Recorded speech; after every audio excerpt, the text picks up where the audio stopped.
নমস্কাৰ ফ্ৰেণ্ডছ, মই আৰু এটা নতুন ৰেচিপি লৈ আহিছোঁ আপোনালোকৰ মাজলৈ। এয়া এটা নতুন পদ্ধতিৰে বনোৱা আলু চপ। তাৰ বাবে মই আলুখিনি বইল কৰি লৈছোঁ আৰু এয়া পিছত মই বাকলিখিনি এৰুৱাই ল'ম। আৰু এতিয়া এয়া গোটেইখিনি মই মিক্স কৰি ল'লোঁ। ইয়াত মই বেচনখিনি দি দিম। দৰাচলতে আলু চপ বনালে বেচনখিনি এনেকৈ মিক্স কৰি নিদিয়ে।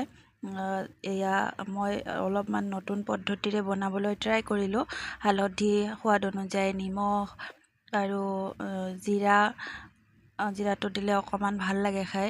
আৰু ইয়াতে যিখিনি প্ৰয়োজনীয় মা মছলা সেইখিনি দি দিম। অকণমান ৰেড চিলি পাউডাৰো দি দিলোঁ কালাৰৰ কাৰণে। আৰু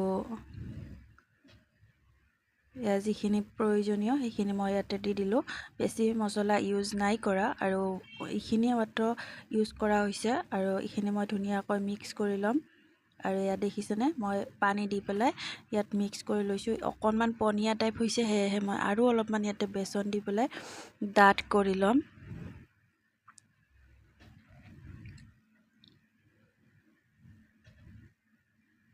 আৰু এখন কেৰাহীত মই এয়া গৰম হ'বলৈ দিছোঁ।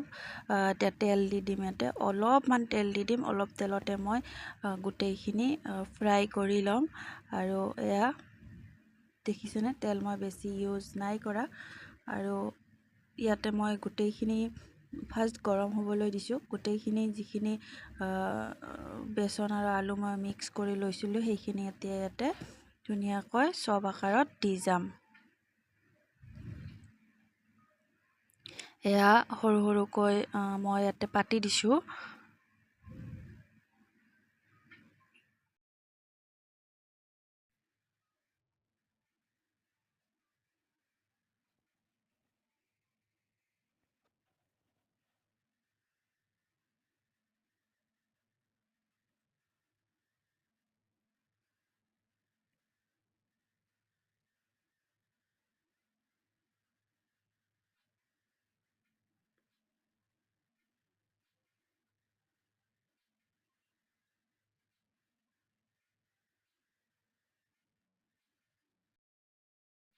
আৰু দেখিছেনে, ফ্ৰাই কৰা হোৱাৰ পিছতে ইয়াক ধুনীয়াকৈ ৰঙচুৱা হৈ গৈছে। কালাৰটো খাবলৈ বহুত, চাবলৈও ধুনীয়া হৈছে, খাবলৈও টেষ্টি হৈছে। আজিৰ ভিডিঅ'টো চাই কেনেকুৱা পালে জনাবলৈ নাপাহৰিব। যদি ভাল পালে, যদি ভাল লাগিল তেন্তে লাইক এটা কৰি দিব আৰু কমেণ্টত জনাবলৈ নাপাহৰিব যে আজিৰ ৰেচিপিটো চাই কেনেকুৱা পালে।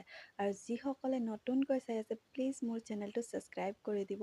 আৰু আহিবলগীয়া ভিডিঅ'সমূহ পাই থাকিবলৈ কাষতে থকা বেল আইকনটো ক্লিক কৰি দিব। আৰু পুনৰ এটি নতুন ভিডিঅ'ৰ সৈতে লগ পোৱাৰ আশাৰে আজিলৈ তেন্তে আহিছোঁ। বাই।